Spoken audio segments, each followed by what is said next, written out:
آج ہمارا اصل موضوع یہ ہے کہ رد قادیانیت کے سلسلے میں اہل سنت و جماعت کا کیا کردار ہے، خواہ علماء کرام ہوں یا عوام۔ چنانچہ جب ہم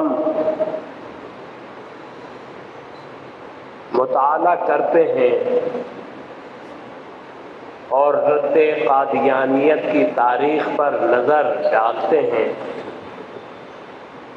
تو یہ بات واضح طور پر ہمیں نظر آتی ہے کہ رد قادیانیت کے سلسلے میں علماء اہل سنت کا مرکزی کردار رہا ہے۔ چنانچہ دور حاضر کو ہم دیکھتے ہیں، آپ کو اچھی طرح سے معلوم ہے کہ جب چیف جسٹس آف پاکستان نے ایک قادیانی سے متعلق فیصلہ سنایا اور وہ فیصلہ شریعت مطہرہ کے مطابق نہیں تھا تو فوراً تمام مکاتب فکر کے علماء کی طرف سے احتجاج ہوا اور اس میں مرکزی کردار مفتی اعظم پاکستان مفتی منیب الرحمن صاحب دامت برکاتہم العالیہ کا ہے۔ چنانچہ انہوں نے چیف جسٹس آف پاکستان کو انتباہ اور تنبیہ کرتے ہوئے ایک خط لکھا اور اس خط کو سنا گیا سپریم کورٹ میں اور آپ کے نام سے سنا گیا اور خود چیف جسٹس آف پاکستان نے یہ کہا کہ مفتی منیب الرحمن صاحب کا نمائندہ کون ہے۔ تو چونکہ آپ نے نمائندہ مقرر کیا تھا، وہ نمائندہ کھڑا ہوا اور کہا کہ میں ان کی طرف سے نمائندہ ہوں، لہذا چیف جسٹس نے حکم دیا کہ جو انہوں نے لکھا ہے وہ پڑھ کر سنایا جائے۔ تو انہوں نے پڑھ کر سنایا۔ آپ حیران ہوں گے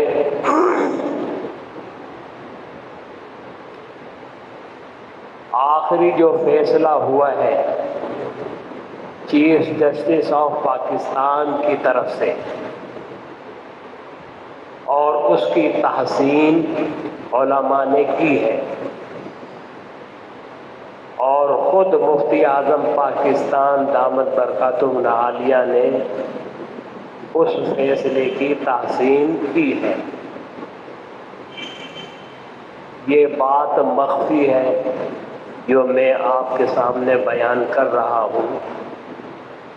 کہ چیف جسٹس آف پاکستان کا سیکریٹری وہ خود مفتی اعظم پاکستان دامت برکاتہم العالیہ کے پاس آیا اور اس نے کہا کہ اس سلسلے میں جو آپ لکھنا چاہتے ہیں وہ لکھ دیں۔ چنانچہ آپ نے لکھا اور وہ لکھا ہوا چیف جسٹس آف پاکستان کے پاس گیا اور وہی فیصلے کی بنیاد بنا۔ تو اس سے آپ اندازہ لگا سکتے ہیں نمبر ایک کہ مفتی اعظم پاکستان دامت برکاتہم العالیہ کا کردار رد قادیانیت میں بالکل واضح ہے، ٹھیک ہے، اور پھر ان کی شخصیت بھی واضح ہوتی ہے کہ ان کا احترام بڑے بڑے حضرات کرتے ہیں، خواہ وہ سیاسی لیڈران ہو یا فوجی جنرل کرنل ہوں یا اوپر کی سطح کے افسران ہوں، اسی طرح سے ججز ہوں یا چیف جسٹس آف پاکستان ہو۔ اس سے پہلے آپ جانتے ہیں کہ امیر المجاہدین حضرت علامہ خادم حسین رضوی صاحب رحمہ اللہ تعالی، انہوں نے قادیانیت سے متعلق جو اس وقت کی حکومت وقت کی جانب سے گڑبڑ کی جا رہی تھی، اس کا سد باب کیا اور ایک دیوار سیسا پلائی ہوئی بن کر وہ کھڑے ہو گئے۔ اور آپ کو معلوم ہے کہ یہ زیادہ پرانی بات نہیں ہے کہ کئی عوام اہل سنت میں سے شہید بھی ہوئے اور اس راہ میں وہ مارے گئے۔ تو بہرحال حکومت وقت کو پسپائی ہوئی اور جو وہ کرنا چاہتے تھے قادیانیوں سے متعلق وہ کر نہیں سکے۔ اس سے پہلے قائد ملت اسلامیہ حضرت علامہ شاہ احمد نورانی رحمہ اللہ تعالی، انہوں نے قادیانیوں کے خلاف قومی اسمبلی میں قرارداد پیش کی۔ یہ 1974 کی بات ہے، اور وہ قرارداد پاس ہوئی۔ 180 سوالات قادیانیوں کے اس وقت کے سربراہ سے کیے گئے اور وہ جواب نہیں دے سکا۔ مختصر یہ کہ فیصلہ یہ ہوا کہ قادیانی کسی بھی گروپ سے تعلق رکھتا ہو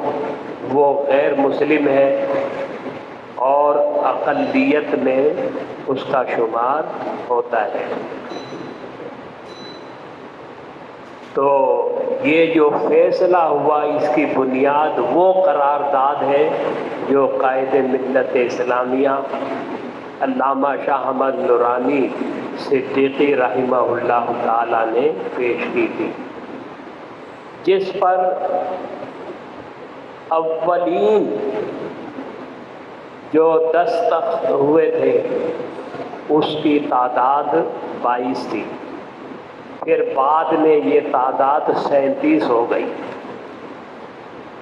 اور یاد رہے کہ علماء دیوبند میں سے 2 جو بہت بڑے ان کے عالم ہیں، ایک علامہ غلام غوث ہزاروی اور ایک علامہ عبدالحکیم، ان دونوں نے اس قرارداد پر دستخط نہیں کیے تھے۔ یہ دھبا آج تک علماء دیوبند پر لگا ہوا ہے۔ پھر بعد میں وقت گزرنے کے ساتھ بعض لوگوں نے گڑبڑ کرنے کی کوشش کی اس سلسلے میں کہ یہ قرارداد کس نے پیش کی، اس کا سہرا کس کے سر بندھا ہے۔ تو یہ کوئی ڈھکی چھپی بات نہیں ہے، یہ قائد ملت اسلامیہ علیہ رحمہ نے پیش کی، لیکن بعض لوگوں نے اس کا رخ دوسری طرف موڑنے کی کوشش کی۔ علماء دیوبند میں سے ایک گزرے ہیں مفتی محمود صاحب، تو ان کے سر صحرا باندھنے کی کوشش کی، لیکن ناکامی کا منہ دیکھنا پڑا، کیونکہ شواہد کو جھٹلایا نہیں جا سکتا ہے۔ چنانچہ اسی بات کے پیش نظر ہمارے ان ایام میں ہمارے ایک مفتی عبداللہ نوری صاحب ہیں جو بلدیہ میں رہتے ہیں اور رد قادیانیت پر بڑا کام کر رہے ہیں، تو انہوں نے جو اس سلسلے میں تحریرات جمع کی ہیں اس کی پہلی جلد آ گئی ہے۔ بقول ان کے کہ یہ کام 7 جلدوں میں ہے، تو جو پہلی جلد آئی ہے اس میں جو قومی اسمبلی میں کارروائی ہوئی تھی اس کی پوری تفصیل انہوں نے اس میں دی ہے، اور جو انگلش تحریر تھی اس کا اردو ترجمہ بھی انہوں نے کر دیا ہے۔ تو یہ بات بالکل واضح ہو گئی کہ ثبوت کے ساتھ اس میں انہوں نے اس پوری کارروائی کو قلم بند کیا ہے، تاکہ کوئی گڑبڑ کرنے والا گڑبڑ نہ کر سکے اور پڑھنے والا پڑھ لے کہ اصل محرک اس کے علامہ شاہ احمد درانی علیہ رحمہ تھے، اور انہوں نے قرارداد پیش کی تھی۔ اور جاننا چاہیے کہ یہ اسی سلسلے کی کڑی تھی جو تحریک ختم نبوت 1953 میں چلی تھی۔ یہ تو 1974 کی بات ہے، تو 1953 میں چلی تھی، اور 1953 میں جو تحریک ختم نبوت چلی تھی اس کے سربراہ حضرت ابو الحسنات علامہ سید احمد قادری رحمہ اللہ تعالی تھے۔ دوسرے مکاتب فکر کے علماء بھی تھے، سربراہ ان کا تعلق اہل سنت و جماعت سے تھا۔ اس تحریک میں